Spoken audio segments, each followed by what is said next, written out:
and Griffin's 2.5-story colonial. Our 3 killer boys. Good at what they do, I said. Never been caught. I really want to have a chat with them. About 8, we went back to the Holiday Inn to get ready for the picnic and whatever else might happen today. It was hard to believe that the 3 killers fit so well into Rocky Mount. It made me wonder about pretty, innocent-looking small towns and what might be lurking behind their facades. Maybe nothing. Maybe a whole lot of everything. Samson and I were originally from North Carolina, but we hadn't spent that much time here as adults, and unfortunately, much of it had been working on a couple of celebrated murder cases. The gun company picnic was scheduled to start at 11, and we figured we would show up about 1, when the crowd was large. We knew from the night before that just about everybody from H&K, from the mailroom to the stockroom to the corporate suite, would be on hand for the big day. That included Starkey, Harris, Griffin, and their families. And, of course, Samson and me. It was time for a little payback. Chapter 81. It was a hot, humid day, and even the cooks at the company picnic were checking the grill infrequently. They much preferred to stay in the shade and sip cold Dr. Pepper soft drinks in their BBQ from heaven aprons. Everybody seemed to be taking it easy, having a good time on a pretty Saturday. Another cat's eye marble bites the dust. Samson and I sat under an ancient leafy oak tree and listened to the symphony of local birds. We drank iced tea from lucite cups that looked like real glass. We wore H&K Rules T-shirts and looked as if we belonged, and always had. The smell of ribs was strong in the air. Actually, the smoke from the grills was probably keeping the bugs from becoming an immediate problem. "They sure know how to cook those ribs," Samson said. That they did, and so did I. Ribs, to cook properly, need indirect heat, and the fires had been built with 2 piles of charcoal, one in front, one in the back, none in the middle where the racks with the ribs had been placed. I had learned about ribs and all kinds of cooking from Nana. She'd wanted me to be as good in the kitchen as she was. That wasn't going to happen any time soon, but I was decent at least. I could fill in when needed. I even knew that there was a standing argument in the grilling world about the relative merits of the dry rub versus the wet mop.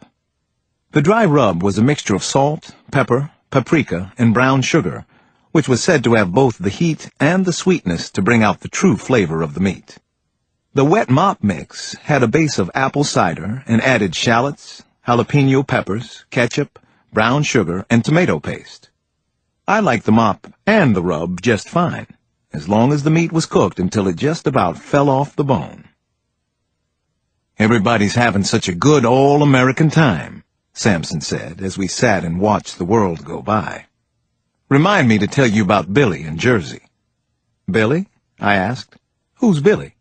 "Tell you later, partner. We're working now. On the trail of 3 stone-cold killers." That we were. We were busy watching the families of Starkey, Harris, and Griffin from a safe distance. I noticed that Thomas Starkey looked our way once or twice. Had he spotted us? If he had, he didn't seem overly concerned or worried. "You think they're the ones who killed Colonel Handler? Think they know who we are, Sugar?" Samson asked. "If they don't, they probably will soon." Samson didn't seem to mind. "That's your big plan? Get us killed down here in Rocky Mount?" "They won't do anything with their families around," I said. "You sure?" "No," I said. "I'm not sure, but that's what my gut tells me." "They're killers, Alex. Professional killers. Don't worry. They'll pick their spot." "Oh, I'm not worried," Samson said. "I'm just anxious to get it on with these boys." As the afternoon progressed, we talked casually to some more H&K employees and their families. The people were easy to talk to, and we were real friendly. Most of them said they liked where they worked a lot. Samson and I passed ourselves off as new to the company, and nobody questioned it. In fact, most everyone was cordial and welcoming, almost to a fault. Hard not to like the folks in Rocky Mount. Most of them, anyway. Lunch was followed by team sports and other competitive games, swimming races, volleyball, soccer, softball, and organized contests for the kids. Starkey, Harris, and Griffin eventually headed off toward one of the adjoining softball fields. Sampson and I followed at a distance.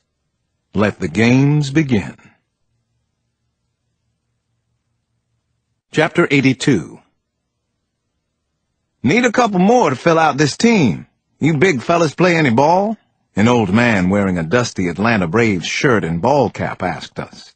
You're welcome to join in. It's a friendly little game. I glanced over at Sampson. He smiled and said, Sure, we'll play some ball. The two of us were put on the same team, which seemed the more ragtag and needier of the two. Starkey, Harris, and Griffin were on the other team, our worthy opponents for the friendly game. Looks like we're the underdogs, Sampson said. We're not down here to win a softball game, I said. He grinned. Yeah, and we're not here to lose one either. The game was good-natured on the surface, but everything was heavily stacked against our team. Starkey and Harris were good athletes, and everybody on their team seemed decent and knew how to play. Our group was uneven, and they exploited our weaknesses. We were behind by 2 runs after the first inning and 4 runs after the third. As we jogged off the field to take our turn at bat, Sampson patted my butt. Definitely not down here to lose, he said. Sampson was due up third that inning. I would bat fourth if somebody got on base. A skinny, older Mexican man led off with a bunt single and got razzed by our macho opponents for not having any cojones. The next batter, a big-bellied accountant, blooped a single just over the second baseman's head. More semi-good-natured razzing came from our opponents. Rather be lucky than good, our guy yelled back from first base as he slapped his big beer belly. Now Sampson stepped to the plate. He never took a practice swing, just touched the rubber base with the tip of the longest and heaviest bat he could find on the rack. Big power hitter. Better move back those fences, Starkey called from shortstop. He looked like a ball player, moved easily and fluidly at bat and in the field, the peak of his cap bent just so. Sampson just stood there with the bat on his shoulder.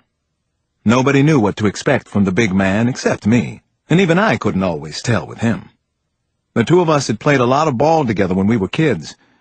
Sampson had been an all-city receiver as a junior in high school, but he didn't even go out for the football team his senior year. He was an even better baseball player, but he never played organized ball after Little League. I stood on deck, trying to figure how he would play it.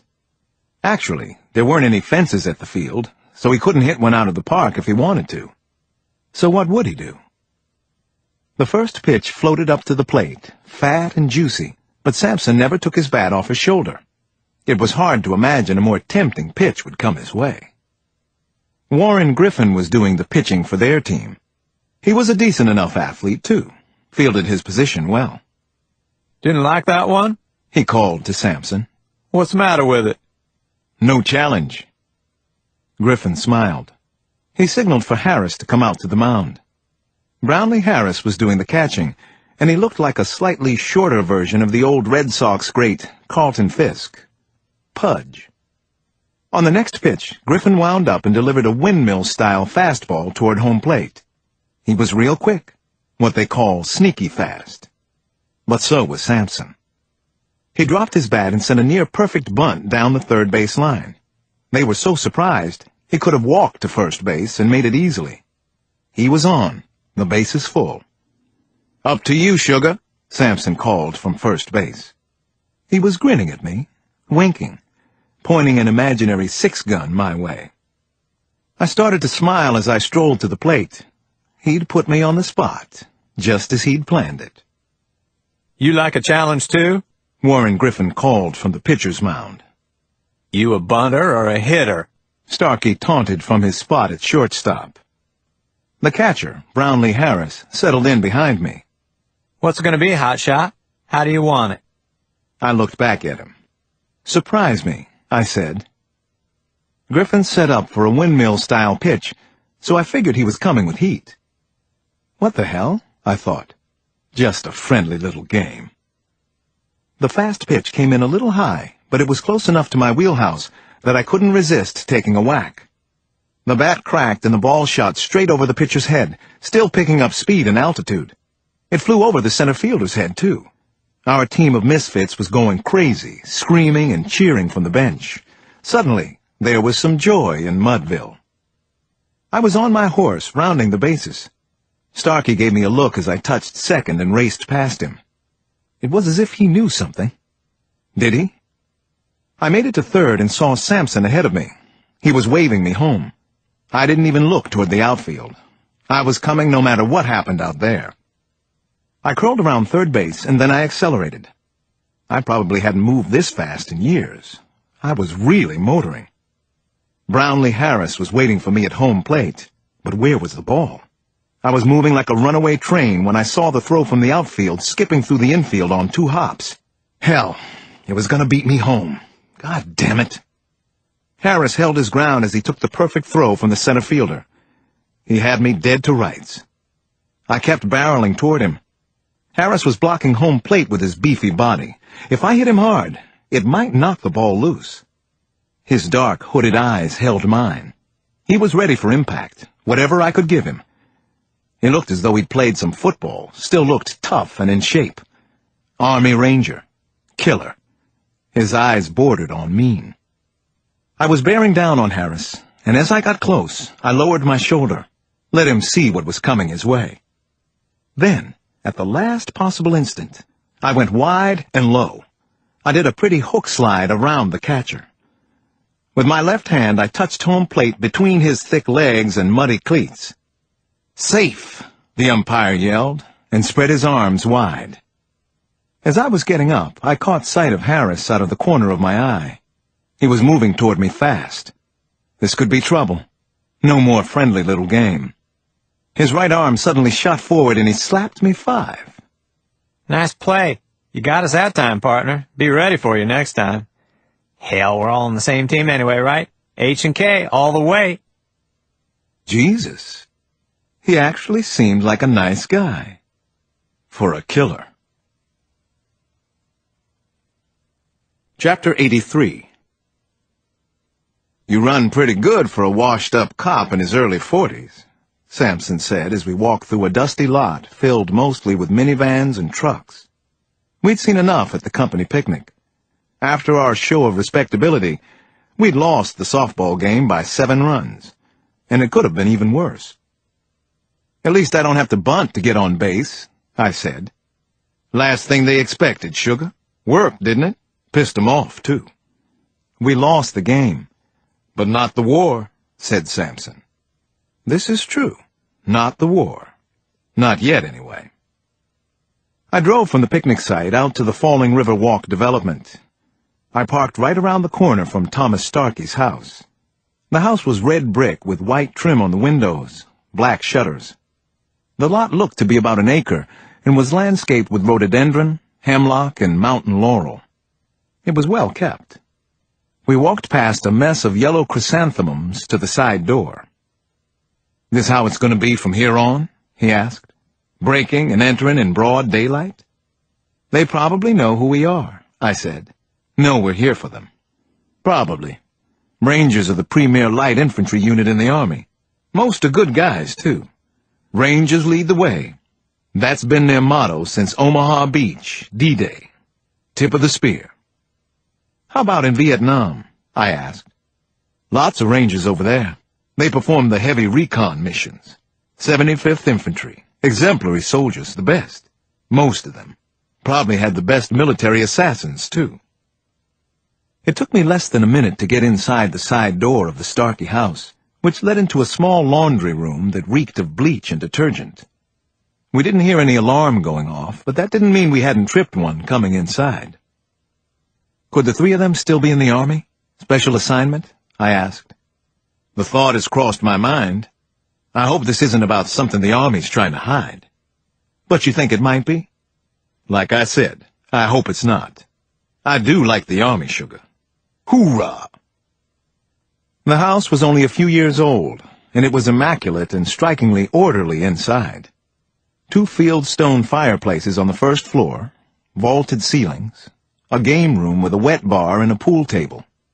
I figured the house was probably around 5,000 square feet and cost maybe $400,000.